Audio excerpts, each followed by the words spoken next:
વાર્તાઓ કે જે નિર્દોષ મનોરંજનનું કામ કરતી હતી, પણ અફસોસ અત્યારે આવી વાર્તાઓ આપણે ભૂલતા જઈએ છીએ. એમ છતાં પણ એક વર્ગ એવો છે કે જેને આવી જૂની વાર્તાઓ સાંભળવી ગમે છે. હેલો દોસ્તો, હું છું વૈશાલી અને આજે આપણે આવી જ એક સરસ મજાની વાર્તા સાંભળવાના છીએ જેને કદાચ તમે તમારા બાળપણમાં જરૂર સાંભળી હશે. બહુ જૂના સમયની વાત છે. એક દિવસ રાજા અને પ્રધાનની વચ્ચે સંવાદ થયો. રાજા કે પ્રધાન કે જી હુકમ. રાજા કે મને બહુ દાડા થેક વિચાર મૂંઝવા કરે. મને હારે ઘડીએ માથાફોડ કરી પણ મને હારે બહુ માથાકૂટ કરી પણ કોઈ ઉકેલ જ નથી જડતો ને. તમે તો રાજના પ્રધાન, વળી હોશિયાર તે, બુદ્ધિ ચાતુર્યમાં નિપુણ, તો તમને એનો ઉકેલ કદાચ જડે તે. પ્રધાન કે પણ બાપુ કંઈક માંડીને વાત કરો ને તો એનો કંઈક મેળ ઉતરે ને. રાજા કે પ્રધાનજી, મને ઘણી વખત એવો વિચાર આવે કે બુદ્ધિશાળી પુરુષ બધું કામ કરતો હશે કે નાણાવાળો. મને મગજમાં એની કાંઈ ઘડી નથી બેસતી. પ્રધાન કે બાપુ, આ દુનિયામાં બુદ્ધિ જે કામ કરે જ ને એવું કામ નાણું ન કરે. બુદ્ધિવાળો પુરુષ નાણાવાળા પુરુષને આટી જાય. આ સાંભળીને રાજાની ભ્રુકુટી તીરની જેમ સડપ લેતી તાઈ ગઈ. હાવ ખોટી વાત છે. આ દુનિયામાં નગદ નાણું જે કામ કરે ને એ કામ કરવામાં બુદ્ધિ બેર મારી જાય. પ્રધાન બે હાથ જોડીને કે બાપુ માફ કરજો, હું આપની વાત આરે સંમત નથી થતો. બુદ્ધિ આગળ વાસીદું વાળે અને લક્ષ્મી પાણી ભરે હો. તો પ્રધાનજી, મને એ વાત સાબિત કરી બતાવો. કાલ સાંજે ઠાકર મહારાજની આરતીનું ટાણું થાય એ મોએ તમે ચિતવેલો બુદ્ધિશાળી કોઈ પુરુષ હાજર કરો, નાણાવાળો પુરુષ ગોતીને હાજર કરું. બેયને આપણે પરમ દિવસે હવારે દિલ્હી પરીક્ષા માટે મોકલવા. રાજાની આ વાત સાંભળીને પ્રધાનની મતી મૂંઝાઈ ગઈ. ઈ તો મન બગડ્યા. હું અહીં આવીને ભાલીએ ભરાણો, મારી બેટી પાયરે થઈ ગઈ. હું બુદ્ધિવાળો પુરુષ ગોતવા ક્યાં જઈશ? જીને તીને ગોતી લાવીશ. ઈ વળી દિલ્હી લગન જવા હાબદો થાય કે નોય થાય. આ તો રાજા વાજાને વાંદરા. મનમાં ગળમથલ કરતા પ્રધાનજી ભારે પગલે ઘરના ઓરડામાં દાખલ થયા. બાપના મોઢા ઉપર ચિંતાની છડિયું રમતી ભાળીને ઓળેક વરહ ઉતરીને 17મું બેહવામાં હતો એવો પ્રધાનનો પુત્ર બુદ્ધિલાલ બોલ્યો. બાપુ, કોણ હોય કયો, પણ આજ તમે કંઈક ઊંડા વિચારમાં ડૂબેલાસ. તમારે માથે કંઈક આપત આવી લાગેસ. દરબારમાંથી કોઈ હસતા રોજ ઘરે આવત ને આજ આવા કેડે તમારું મોઢું હાવ રેપ જે પરસેવાથી થઈ ગયું. જે કંઈક હોય ને એ મને કયો તો જ હા, નકર ના. 18 વર્ષના જુવાન વછેરા જેવા ઉગીને ઊભા થતા દીકરાને હઠે ભરાયેલો જોઈને પ્રધાન કે બટા, આજ રાજા હારે સંવાદ થયો. રાજા કે નાણાવાળો પુરુષ મોટો ઈ ચડે. મેં કીધું બુદ્ધિવાળો પુરુષ નાણાવાળાને વટે. અરે બાપુ, ઈમાં તમે શું ખોટું કીધું? તમારી વાત હોળાની ને ઉપર બે વાલ હાસી. દીકરા, મારી વાત એટલેથી નહીં પતતી. રાજાએ કાલ હાંજ સુધીમાં એવો બુદ્ધિશાળી પુરુષ કચેરીમાં હાજર કરવાનો હુકમ કર્યો. રાજા નાણાવાળો પુરુષ લાવશે. પછી બેયને પરીક્ષા માટે દિલ્હી મોકલવાનો ઠરાવ થયો. હું બુદ્ધિવાળો પુરુષ લાવું ક્યાંથી? મોળો પાતળો માણસ લાવી અને હારી જાય તોય દખના દાડા, નહીં લાવું તોય દખના દાડા.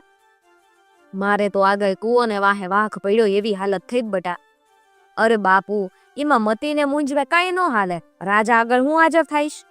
રાજા ભલે ને એમને ગમે એવો નાણાવાળો પુરુષ ગોતી લાવતા. હું તમારો દીકરો, મારું નામ એ બુદ્ધિલાલ જ છે ને. નામ એવા કામ કરી બતાવીશ. શાબાશ દીકરા, એમ કહી પ્રધાને પોતાના દીકરાને તો છાતીની સરસો આપી દીધો. પછી તો માથેથી ચિંતા ખંખેરી નાખી. બે બાપ દીકરાએ હેત પ્રીતથી રંગત બાજટ માથે મૂકેલા રૂપાના ખૂમચામાં વાળું કર્યું. પછી તો માથે પગ લઈને રાત ભાગી. બરાબર બીજે દિવસે હાંજે ઝાલર ટાણે પ્રધાનજી પોતાના પંડના પુત્ર બુદ્ધિલાલને લઈને રાજાની કચેરીમાં હાજર થયા. રાજાએ ગામના નગર શેઠ હીરાચંદના દીકરા સોમચંદને કચેરીમાં તેડી મંગાવ્યો અને કીધું કે સોમચંદ શેઠ, તમારે પ્રધાનના દીકરા બુદ્ધિલાલ હારે દિલ્હી જવાનું. ભલે બાપુ, ઈથી બીજું રૂડું શું હોય? આપ જે કામ શીનશો એ ભલી પેર પાર પાડીને બે પાછા આવશું. રાજા કે બહુ જાજુ કામ નથી, પણ હું આપું ને એ બીડો લઈને તમારે દિલ્હીના બાદશાહ આગળ હાજર થવાનું ને બાદશાહને હાથો હાથ બીડો હાલવાનો. નમણી નારીના માથેથી ઓઢણું હરી જાય અને રૂપાળો ગોરું મોઢું દેખાઈ જાય એમ પૂરવમાં કેસરિયા રંગના સૂરજે કિલકિલાટી કરી અછોડાવા દી ચડ્યો ત્યારે બુદ્ધિલાલ અને સોમચંદ શેઠ રાજાનો બંધ બીડો લઈ અને દિલ્હીના બાદશાહની પાસે જવા નીકળી ગયા. એક પછી એક ગામ, ડુંગરા, ગાળિયું, નદીઓ, હડા બેડ ઝાડિયું વટાવતા બે વયા જાય. જાતા માર્ગ માથે મોટું શહેર આવ્યું. બે પૂછ્યા ડાહ જેવા થેલા એટલે નાસ્તો કરવાનો વિચાર કરવા લઈ ગયા. એવામાં હુંડલા વાળી બે દાડમ વેચવા નીકળી. સોમચંદ શેઠે દાડમ તોડાવ્યા ને પૈસા આપ્યા. શેઠે તો કોઈ દી ભૂખ બેઠેલી નહીં એટલે એમને તો પેટમાં ગલુડિયા બોલતા હતા.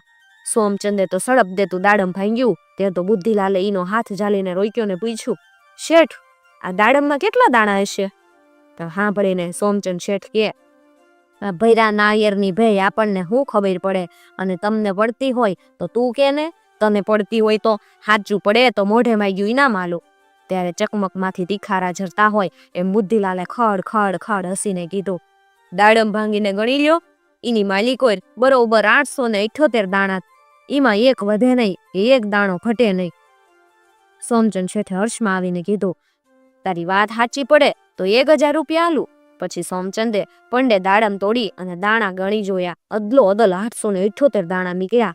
એટલી લક્ષાધિપતિ સોમચંદ શેઠે બુદ્ધિલાલને 1000 રોકડા ગણી દીધા. ત્યાંથી બે જણા આગળ હાલી નીકળ્યા. હાલતા હાલતા હાલતા એક નગરમાં આવ્યા. નગરમાં હેલ્યા જાય એમાં રાજાનો ગોરસ જમાડવા એક ભરવાડ માથે ગોરહડું લઈ અને નીકળી. ભગવાનને કરવું ને સોમચંદને ઠેસ વાગી. ઠેસ વાગતા જ એ ભૂહ દેતોક ને પડ્યો ભરવાડે ઉપર. ભરવાડેના માથેથી દહીંનું ગોરહડું ભહ દેતું બુદ્ધિલાલના માથા ઉપર પડ્યું. ત્યાં ભરવાડે તાડુકી, મારા રોયા આંધળા મુવત ભારતા ને જ હવે હું રાજાને હું ખવરાવીશ. ભરવાડેને તો ઉપડતા પગે જમાદાર કને જઈને ફરિયાદ કરી. ખડદોપ ખડદોપ ખડદોપ કરતા જમાદારે બેયને જાલીને જેલમાં નાખી દીધા. ત્યારે ગોળામાં જે મેરું પુરાઈ ગયો હોય અને બારો નીકળવા ફાફા મારે એમ સોમચંદ શેઠ તો આકુળ વ્યાકુળ થઈ ગયા. એ બાવરો બનીને બુદ્ધિલાલને કે, બુદ્ધિલાલ આમાંથી છૂટવાની મારી ગોતો, નહીં તો આ જેલમાં જ બે હળીને મરી જાહું. મારી તો બુદ્ધિનું કાન નથી. તારી બુદ્ધિ પોગે ને આમાંથી ભલો થઈને મને છોડાય તો બીજા 1000 રૂપિયા ગણી દઉં. નક્કી? તો કે હા. અને 1000 રૂપિયાનો ઠરાવ કર્યો.